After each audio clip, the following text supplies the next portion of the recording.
இந்த மாதம் முழுவதிலும் இந்த ஆண்டவுடைய இரட்டிப்பான ஆசீர்வாதம் உங்களுக்கு உண்டாயிருக்கும்படி நான் ஜெபிக்க போகிறேன். இன்றைக்கே அதை காண்பீர்கள் என்று ஆண்டவர் சொல்லுகிறார். இந்த நாளிலிருந்து மாற்றத்தை காண்பீங்க.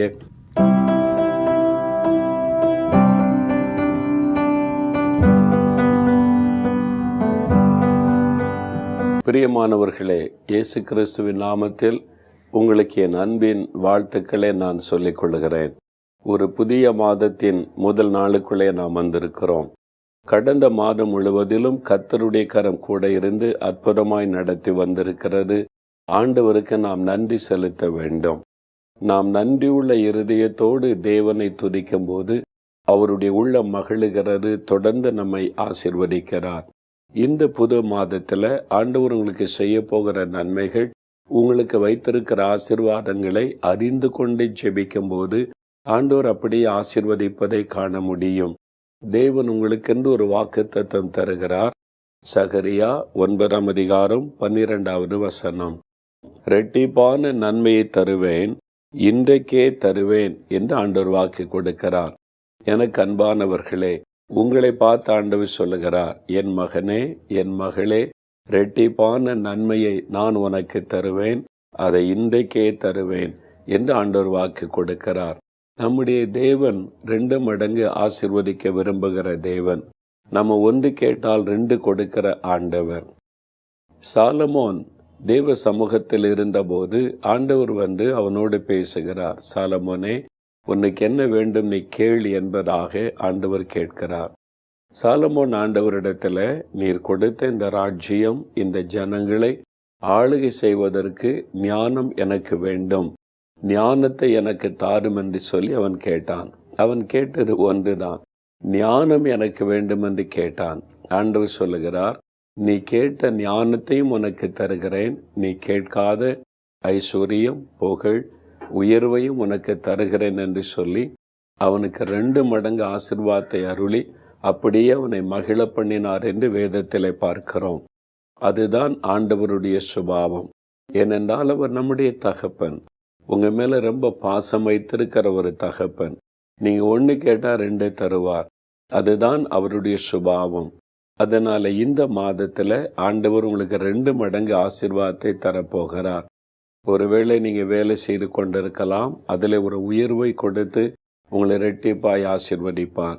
ஒருவேளை ஒரு பிஸ்னஸ் செய்து கொண்டிருக்கலாம், 2 மடங்கு ஆண்டவர் வருமானத்தை பெருக பண்ணுவார். நீங்கள் படித்து கொண்டிருக்கலாம், 2 மடங்கு ஞானத்தை ஆண்டவர் தருவார்.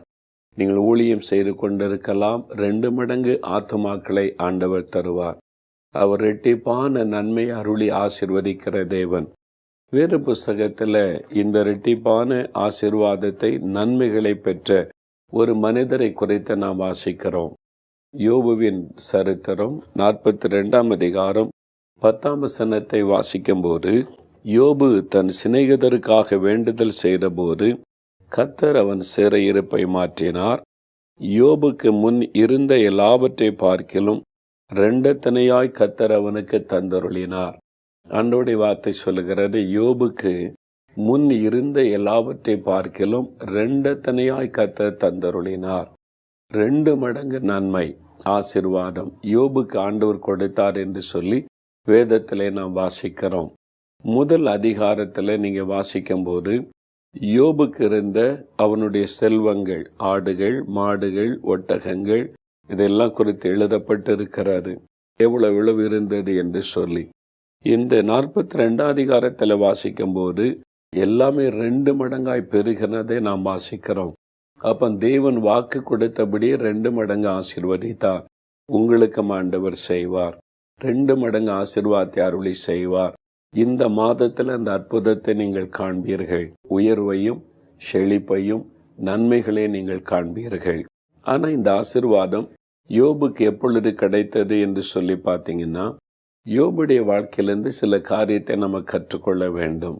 முதலாவது, அவன் இழந்து போன சமயத்தில் அவனுடைய 10 பிள்ளைகளை இழக்கிறார், சொத்துக்களை இழக்கிறார். எல்லாவற்றையும் இழந்து போன அந்த சூழ்நிலையில் யோபு 1 கடைசி வசனம் வாசிக்கும் போது ஆண்டவர் எல்லாவற்றிலும் ஸ்தோத்திரம் பண்ணுகிறார்.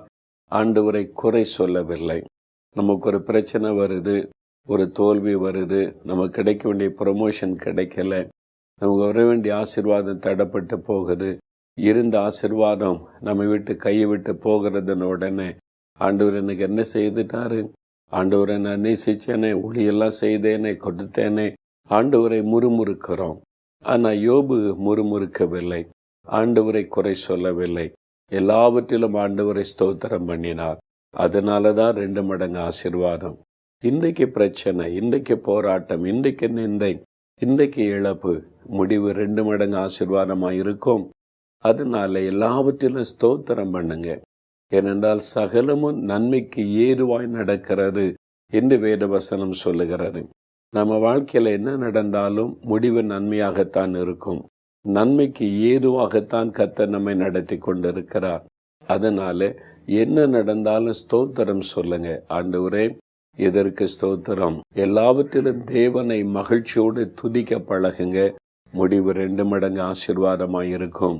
வியாபாரத்தில் சில வீழ்ச்சிகள், இழப்புகள், நஷ்டங்கள் அப்படின்னு நீங்கள் கலங்குறீங்களா? ஆண்டவருக்கு தெரியாமல் என்ன நடக்கும்? எல்லாவற்றிற்காக ஸ்தோத்திரம்னு சொல்லி மனப்பூர்வமாக ஆண்டவரை துதிங்க. முடிவு ஆசீர்வாதமாக இருப்பதை காண்பீங்க. அது மாத்திரம் அல்ல, யாக்கோபு 5ஆம் அதிகாரம் 11ஆம் வசனத்தில் வேதம் சொல்லுகிறது, யோபு எல்லாவற்றிலும் பொறுமையா இருந்தாராம். யோபுடைய பொறுமை குறித்து நம்ம கேள்விப்பட்டிருக்கிறோம். அவருடைய பொறுமை குறித்து வேதம் சாட்சி கொடுக்கிறாரு. அதாவது உபத்திரவத்தில் பொறுமையாயிருங்கள். ரோமர் 12ஆம் அதிகாரம் 12ஆம் வசனத்தில் வேதம் சொல்லுகிறாரு, உபத்திரவத்தில் பொறுமையாருங்க. வேலை செய்கிற இடத்துல, குடும்பத்தில், பிஸ்னஸ் செய்கிற இடத்துல, வசிக்கிற இடத்துல, ஊழியர் செய்கிற இடத்துல பாடு, உபத்திரவு, நெருக்க வரும்போது சோர்ந்துடக்கூடாது. நம்ம முறுமுறுப்பான வார்த்தை சொல்லிடக்கூடாது. பொறுமையாக இருக்க நம்ம பழகணும். பொறுமையோடு பாடுகளை சகிக்க ஒப்பு கொடுத்தா 2 மடங்கு ஆசீர்வாதத்தை பார்க்கலாம். நீங்கள் பொறுமையாக இருந்து முன்னே போய்கொண்டே இருங்க. நீங்கள் 2 மடங்கு ஆசீர்வாதத்தை காண்பீங்க. உங்களை துக்கப்படுத்தணுங்க, வேதனைப்படுத்தணுங்க, அவமானப்படுத்தணுங்க, அவங்க தான் வெட்கப்பட்டு போவாங்க. யோபுவை பரிகாசம் பண்ணாங்க, அவனை குற்றம் சொன்னாங்க, அவனை ஏதோ பாவம் செய்துட்டான்ற மாதிரிலாம் பேசினாங்க. 2 மடங்கு ஆசீர்வாதம் வந்த உடனே எல்லாரும் திரும்ப வந்துட்டாங்க. யோபு கூட அப்போ ஆறுதல் சொல்ல வந்தாங்களாம். இது மாதிரி தான் உலகம். அதனால் உங்கள் வாழ்க்கையிலையும் முடிவு 2 மடங்கு ஆசீர்வாதமாக இருக்கும். அது மாத்திரம் இல்லை, யோபு 42:10 வாசிக்கும் போது, யோபு தன் சிநேகிதருக்காக வேண்டுதல் செய்த போது கர்த்தர் அவனுடைய சிறையிருப்பை மாற்றி 2 மடங்கு ஆசீர்வதித்தார் என்று வேதம் சொல்லுகிறாரு. யோபு அப்படித்தான். அவங்களெல்லாம் உடனே சபிச்சோ கோபப்பட்டோ ஜெபிக்கலை. அவங்கள மன்னிக்கவும் அவங்கள ஆசீர்வதிக்கவும் சிநேகிதருக்காக ஜெபித்தார். அப்படி ஜெபிக்கும் போது கர்த்தர் சிறையிருப்பை மாற்றி 2 மடங்கு ஆசீர்வதித்தார். நீங்களும் மற்றவங்களுக்காக ஜெபிங்க. ஆண்டவர் உங்களை 2 மடங்கு ஆசீர்வதிப்பார். உங்கள் வாழ்க்கையில் இருக்கிற சிறையிருப்பு மாறும். கடன் பிரச்சனை என்கிற சிறையிருப்பு, வியாதி என்கிற சிறையிருப்பு, பயம் என்கிற சிறையிருப்பு, அதனுடைய பலவீனம் என்கிற சிறையிருப்பு எதுவாக இருக்கலாம். அவங்க வாழ்க்கையில் இருக்கிற சிறையிருப்பை கர்த்தர் மாற்றி 2 மடங்கு ஆசீர்வதிப்பார். நாம் ஜெபிக்கலாமா?